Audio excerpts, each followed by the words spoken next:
Covered 75 deceased bodies here in Kerr County, including 48 adults and 27 children. Of this 48 adults and 27 children, 15 adults and 9 children are pending identification. At present, there are 10 campers from Camp Mystic unaccounted for and 1 counselor. We continue to offer our condolences to those affected. Reuniting the families remain our top priority here on this operation. Please note that Highway 39 of an Old Ingram Loop remains closed to the public. Other than those who live in that area would not be allowed out there. I will now turn it over to Senator Cruz. City Manager Dalton Rice. Good morning, Dalton Rice, the City Manager for the City of Kerrville. As everybody knows, we are working in conjunction with the city under a unified command response and again, a lot of devastation. Our hearts go out to the families and the victims. We want to continue to work together as a community. We love the media support on this to be able to communicate that message, communicate family, communicate togetherness, and we really appreciate all the support and helping us be able to do that. Search and rescue, as the sheriff said, search and rescue operations will continue today. Coming together, helping each other, engaging in acts of heroism. There have been over 850 high water rescues since this flooding began. 850. You look at extraordinary stories of Eagle Scouts pulling campers out of harm's way. I was just hearing a story of one counselor whose head was right at the water holding up 2 mattresses with campers on those mattresses. That kind of courage, that kind of selflessness. And then there are the first responders. The local first responders, I want to thank every one of the first responders at the local level, at the city level, at the county level, at the state level, at the federal level. In the first few hours of this flood, I was on the phone with Governor Abbott. I was on the phone with Lieutenant Governor Dan Patrick. I was on the phone with Nim Kidd, the head of the Texas Department of Emergency Management. And then I called President Trump. I called President Trump. He was having dinner at the time. It was still early in what was transpiring. And I wanted him to know, I said, Mr. President, everything we're hearing right now, this appears to be bad, really bad. There may be a very significant loss of life unfolding right now in Texas. And I will tell you, the President said, Ted, anything Texas needs, the answer is yes. Whatever assets you need, whatever resources you need, yes, let us know, and we will provide everything. Within hours, we had helicopters, over a dozen helicopters in the air. National Guard, DPS, game wardens, Coast Guard, doing search and rescue, reaching down. We've all seen the videos of little girls being pulled up, hoisted out of harm's way. Incredible courage and heroism. Search and rescue is the first stage. But the process of coming together and rebuilding is going to take longer. And I will say to all the grieving families, to all of those who've gotten the worst news imaginable, that your little girl, she's gone. I will say for many of us, those are friends and neighbors who've lost children. Got multiple kids who go to school with my girls.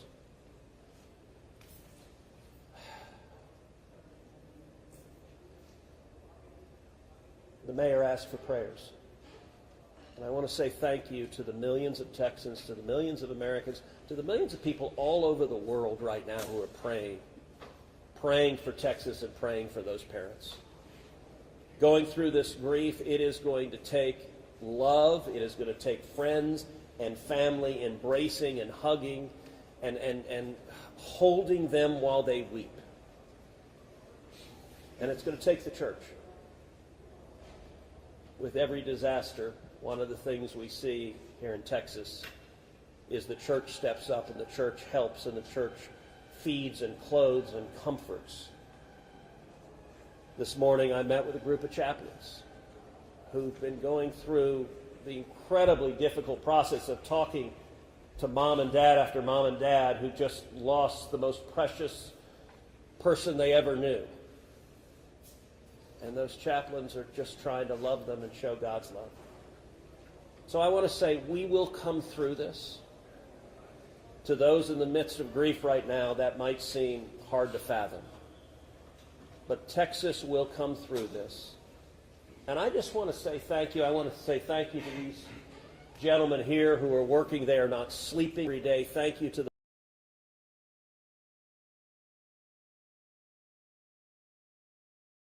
families. Thank you to the Salvation Army. Thank you to everyone who is just...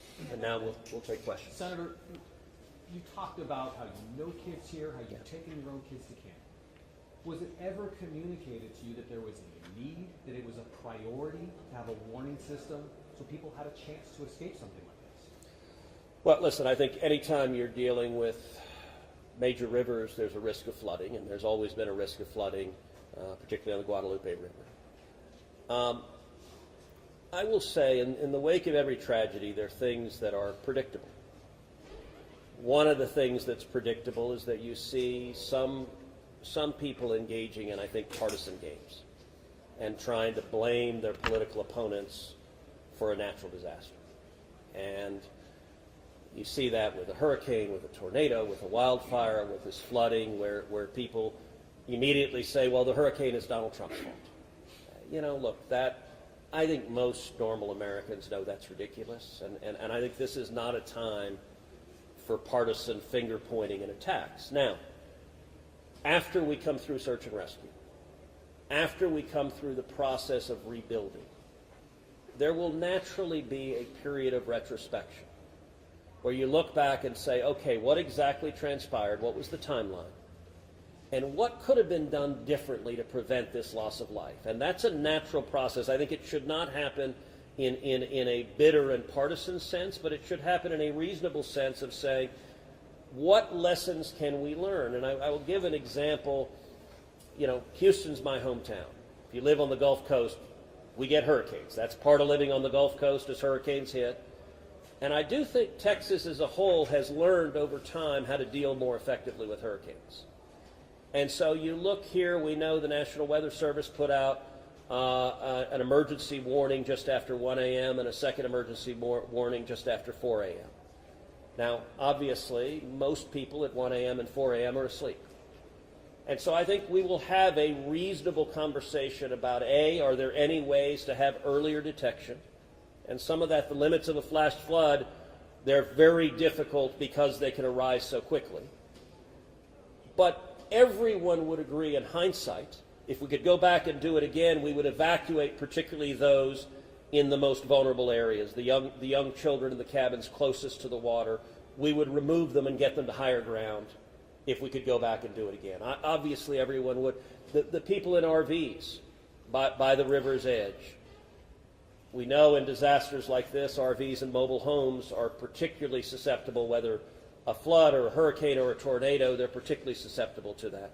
And so my hope is, in time, we will learn some lessons to implement to next time, and there will be another flood, there will be another disaster, but next time there's a flood, I hope we have in place processes to remove especially the most vulnerable from harm's way. But I think that's going to be a process that will take a careful examination of what happened and how can we implement processes better in the future to prevent this same loss of life. Senator, there were claims that the National Weather Service sent that first flash flood warning that should have alerted phones at 1:14 in the morning. But we have a federal public database maintained by PBS Warn, that says the first emergency alert wirelessly here in this area to Kerr County was not until after 9 a.m. That was more than 4 hours after the severe flooding had come to this area. Did you know that? Have you seen that? And what's your response, knowing the state and cuts to the NWS in recent months by this administration? So I don't know the source for what you're saying. All of the public reporting I've seen is that there were two alerts that went out, one just after 1 a.m., one after 4 a.m. You know, I can tell you, I talked about the partisan finger pointing. I think there have been some eager to point at the National Weather Service and say cuts there led to a lack of warning. I think that's contradicted by the facts. And if you look at the facts in particular, number one, that these warnings went out hours before the flood became a true emergency level. But number two, the National Weather Service here, New Braunfels is where they were headquartered. They had additional manpower. In fact, they had 3 additional people working that night, anticipating that it was going to be a very dangerous weather situation. I also think it's worth noting that the National Weather Service Union, which has been very critical of the Doge cuts, has publicly said that they don't believe that the reduction in staffing had any impact whatsoever on their ability to warn of this event. And so, look, I think it is reasonable over time to engage in a retrospective and say at every level what could have been done better, because all of us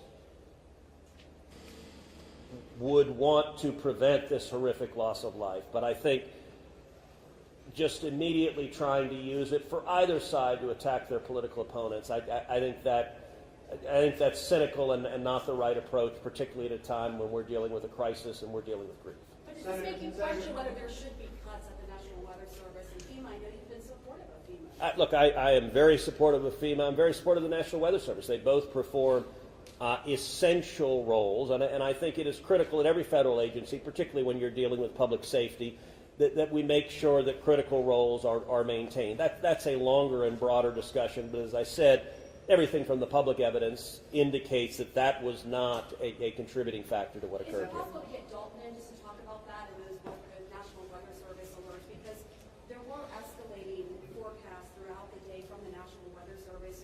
What did the emergency managers of the county and other local officials do with that information, starting at 1:15 and onward, where you have the dire river forecast at 6:30? Were emergency managers doing anything to put any processes in place to warn people on the river? So overall, we were preparing for the July 4th, weekend. So we had National EMR on site. We were, basically stood up kind of an incident command post, if you will, to prepare for that event. So everybody was kind of up looking at weather. We looked at the weather before. When you looked at the National Weather Service, flood map, it spanned all the way from the west side of Texas, with Kerr County kind of being in that upper northeast corner of it. And so everybody, including the National Weather Service, was looking at where's the rain going to hit. We know it's somewhere in here, but with rain, especially when you're dealing with terrain, you got to figure out. Sometimes you don't know until it falls. So once it starts falling, then you got to figure out, okay, how's the watershed going to do this? How's the science going to work? And when you had that north and south fork that we had talked about before, it all converged into one. We do know that a lot of the camps were looking at this just as much as as everybody was. With the rainfall percentages, even the National Weather Service had looked at, and don't quote me on the numbers, but it was anywhere between 1 to 7 inches. We got significantly over that. And again, when it goes into very congregated areas and how that watershed shifts into the rivers, that impacts things. And so the camps, obviously, we've heard stories where campers were getting up. They were up at 3:30 in the morning. They were trying to move to higher ground. And the other interesting part of the terrain, and we've talked to UGRA folks as well. This is the headwaters of the Guadalupe. This is the beginning. This is where everything forms when it comes into the North and South Fork. And so as those things develop, it develops very rapidly, very quickly, and this rose very quickly in a very short amount of time. And so those campers that were able to do that, it worked. There's been the other question, I'll just give this one out. Evacuations. Well, why don't we evacuate? Well, evacuation is a delicate balance, because if you evacuate too late, you then risk putting buses, or cars or vehicles or campers on roads into low water areas trying to get them out, which then can make it even more challenging, because these flash floods happen very quickly. That's what. And certainly we saw that in 1987, but was there any discussion about evacuation earlier, but when it wasn't too late? Was there any discussion about that among the officials? Sorry, repeat your question. Was there any discussion to evacuate or activate any emergency plans before it was too late, where it would be very dangerous like that? Well, so again, just like disasters in Texas everywhere, it's very tough to make those calls, because what we also don't want to do is cry wolf. We don't want to make sure that we activate it at the right time. It is very difficult, very challenging, especially with this. We're looking at 100 kilometers, right? That's a big straight line distance. That's not even along the river. These areas take a lot of time to get out to. So even when first responders were on the ground at 3:30 in the morning, and we had reports, we had first responders that were getting swept away, actually responding to the first areas of rainfall. That's how quick it happened. First responders who have experience, who are Swiftwater qualified, were driving to as soon as the rain started falling, we're driving to these areas, and one of them got swept off the road. One last question, everybody. One last question. Between 1 and 4 a.m. from local law enforcement to the camp, saying, I know you can't get buses in an hour, but was there anyone telling the camp between 1 and 4 a.m. you need to get the girls to higher ground, at the very least, even if they have to walk up there in the rain, as many of them actually ended up doing? Was there any communication from local law enforcement to anyone at that camp between 1 and 4 a.m.? That I don't know off the top of my head. What I do know, though, is there's 55,000 people in Kerr County. Kerr County is a massive, massive area. From here to those camps is 45 minutes on a good day. And so, obviously one of the big challenges that we have, even when you have cell service, a lot of those areas don't even have cell service.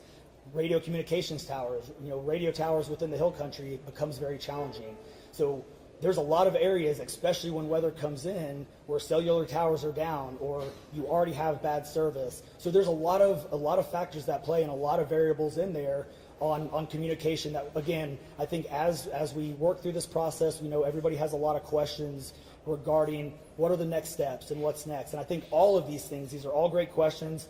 And as we continue search and rescue and as we continue to move to the next step, we definitely want to dive in and look at all of those things, from cell service tower to radio communications, or emergency alerting. Any of those things, I think we all really need to take a look at and review. And we're looking forward to doing that once we can get the search and rescue and stuff complete. In regards to the total number of, before I say anything else, I just want to say thank you to you, all the first responders, everyone involved. We've been praying. Thank you. We've been praying. The media's been praying. Thank you guys for doing that. I've got two questions. One, for you, try to get an accurate count on number of missing. I know you can't. I know we don't know we don't know what we don't know. Yes. But do we know a rough idea on total estimates that are still missing overall throughout the county?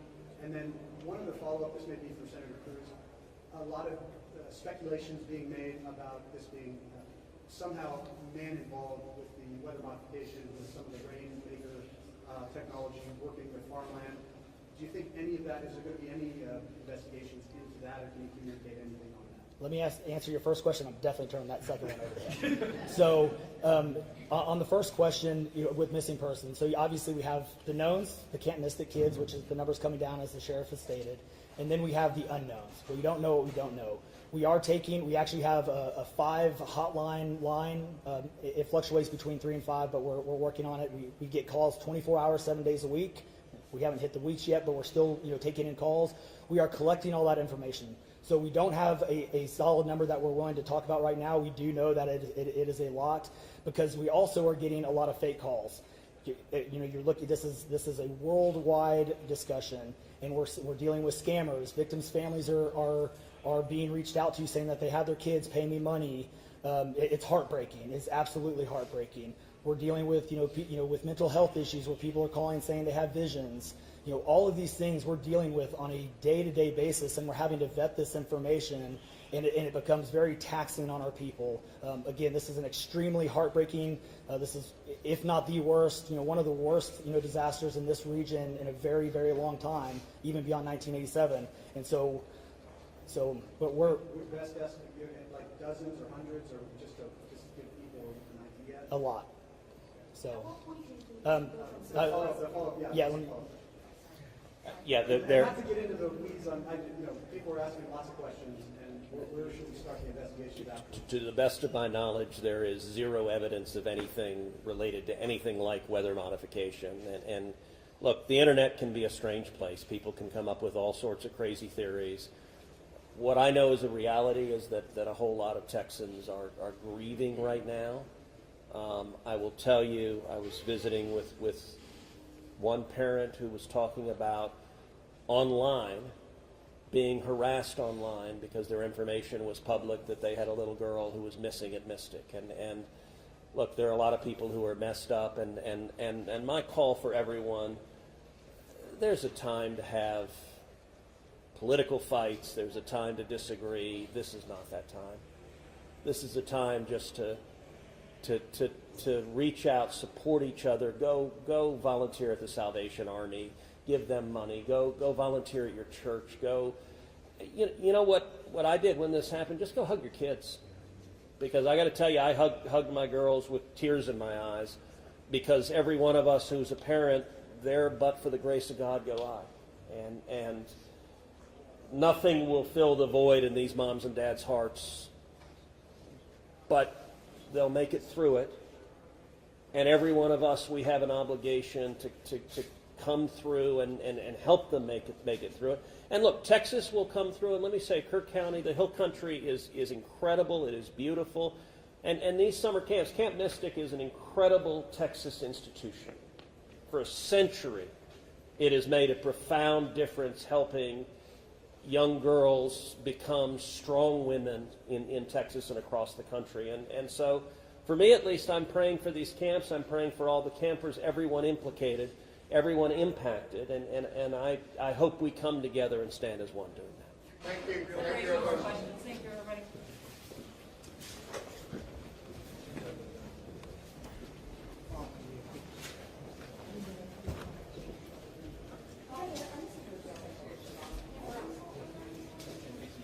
Hey, good morning, folks. If you were not here earlier, I put out some housekeeping notes. I want to repeat that. A couple of important things to note. Temporary flight restriction is still in effect. Flying drones will and they have interfered with search and rescue operations.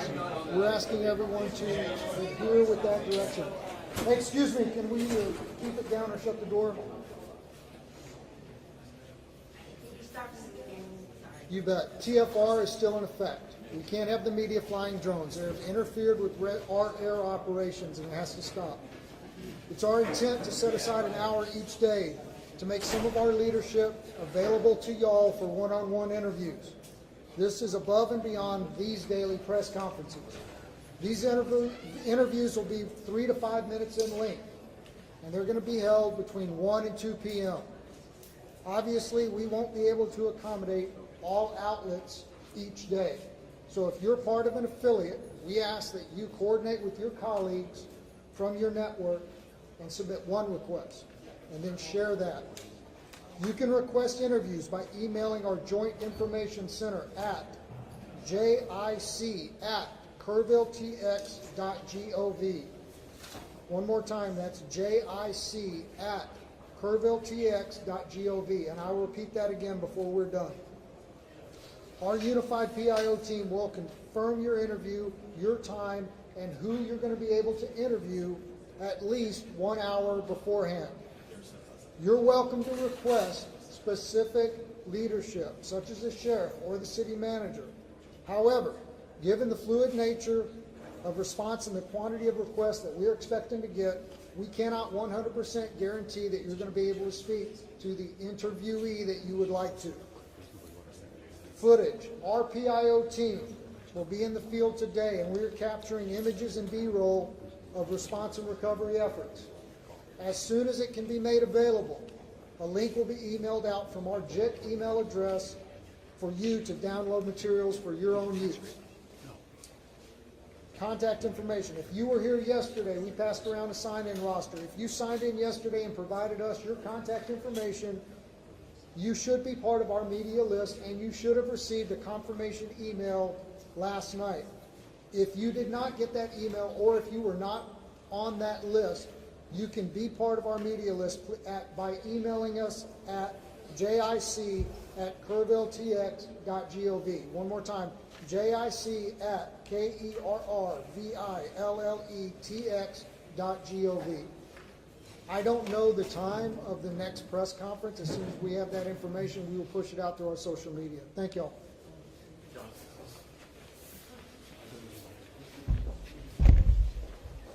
Yeah. So go ahead and send it. Yeah, so we're ready. One more left on the side.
Tell me if you're feeling this way. The internet that we've all so come to depend on has become one of the most dangerous places you can go. And how many more people that I know have to get scammed before we wise up and get all-in-one online protection? It's called Aura. It is literally best in class, and I don't usually read my own reviews, but let's say CNET Best ID Theft Service Business